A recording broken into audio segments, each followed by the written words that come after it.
Hello and welcome. Today we will be taking a look at the Marvel Legends retro card Carnage and Green Goblin figures. Carnage was a 2024 Target exclusive.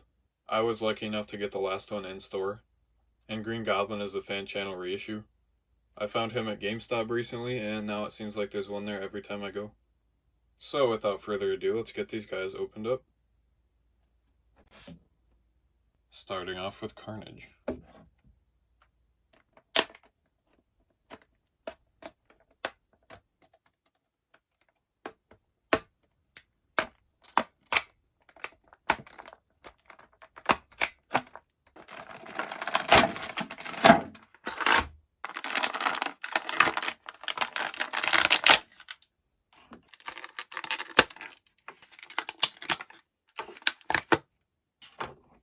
So here he is at a box for accessories. You don't get any alternate hands, but you do get this awesome scythe. I think it looks pretty sweet. And this nice axe, which both plug in as hands. And then you get this back plate that adds more tendrils. So now for the figure himself, I think it looks really cool. I think the only thing new here is the head sculpt. It's got awesome texture all the way around. There's a couple extra tendrils on the arms and the legs.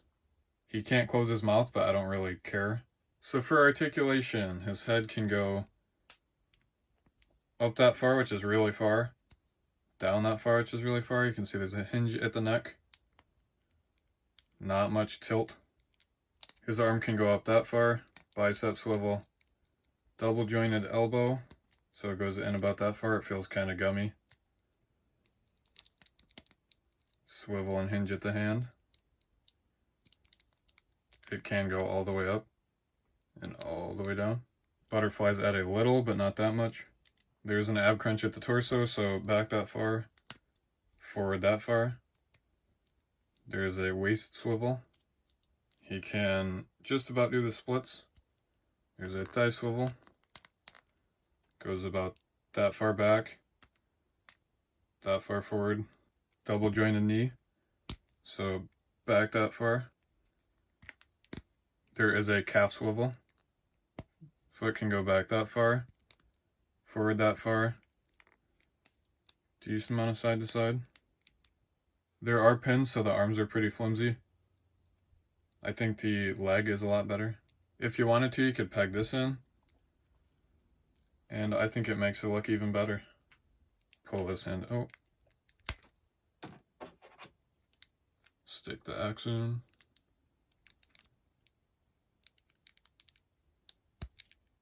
And pull this out. Stick the scythe in. And I think they add a lot to this figure. I think this figure is awesome.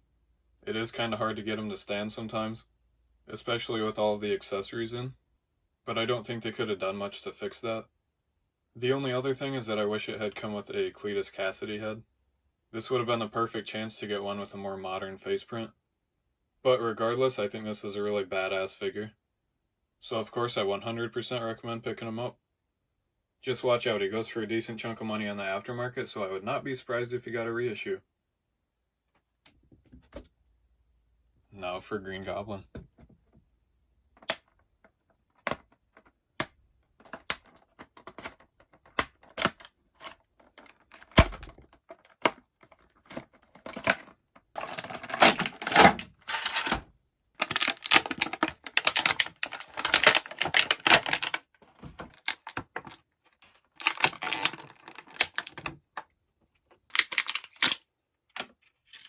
So here he is at a box for accessories. You get this really nicely sculpted Norman Osborn head. The printing is kind of outdated on the face. Has his legendary kind of sided cornrows, I think. This nice pumpkin bomb. And of course his signature glider. So for the figure himself, looking pretty good. Really nice goblin head sculpt. I know a lot of people don't like the way they did the eyes. The pupils should be way smaller. I don't think it'd be too hard of a fix. I think you could just like blot some yellow on there and then use a Gundam marker or something and draw on the smaller pupils. The satchel is loose. And so is this neck piece. It's got the nice scaly texture on the arms and legs. So for articulation, he can look up that far, which is really far, down that far, moves pretty smooth. You can see there is a hinge at the neck. Not much tilt. His arm can go up that much, which is not very far. Bicep swivel, double jointed elbow. That's as far in as that goes. It's a combination of the muscle and the cuff that gets in the way. No cuff swivel. And then hinge and swivel at the hand. There is an ab crunch, so it can go back that far, forward that far. There is a swivel at the waist. It ratchets all the way up. He can move his legs out that far. There's a thigh swivel. You can go back about that far, forward that far. Double jointed knee, so that goes in that much. There is actually a calf swivel. And then for the foot, back that far, forward, side to side. Of course, the pins make the arms and legs a little flimsy. If you want to swap the head, just pull this right off. Stick this thing back on. Grab the head, stick that on.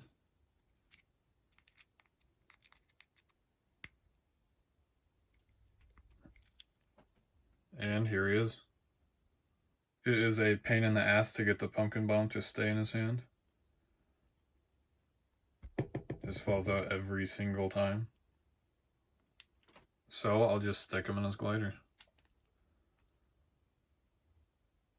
If you just so happen to have an extra stand, he's definitely worth using it on. I kind of have mixed feelings on this figure. I think it looks really cool. The stand really elevates the figure. But the articulation isn't the greatest. It does what you need it to do for the most part. The pumpkin bomb was a real pain in the ass to get in his hand. And I agree they should have made the pupil smaller. But for being an older figure, I think it still holds up pretty good. So, especially if you have an extra stand, I think this guy is a worthy pickup. I'm really happy to have these two figures. They definitely fit right in on any Spider-Man or Spider-Man villains display. And I think they both represent their characters really well. So, of course, I definitely recommend getting both of these guys. I have seen some people talk about making a custom Green Goblin out of the new Trident from the Black Bolt 2-pack, which I think is a pretty good idea. I'm still trying to track down that 2-pack, though I did get the Gorgon and Medusa 2-pack, and of course, the Retro Card Mysterio. And they will all be getting reviews, so keep your eyes peeled. So, as always, thank you for watching, happy hunting, and I'll see you in the next video.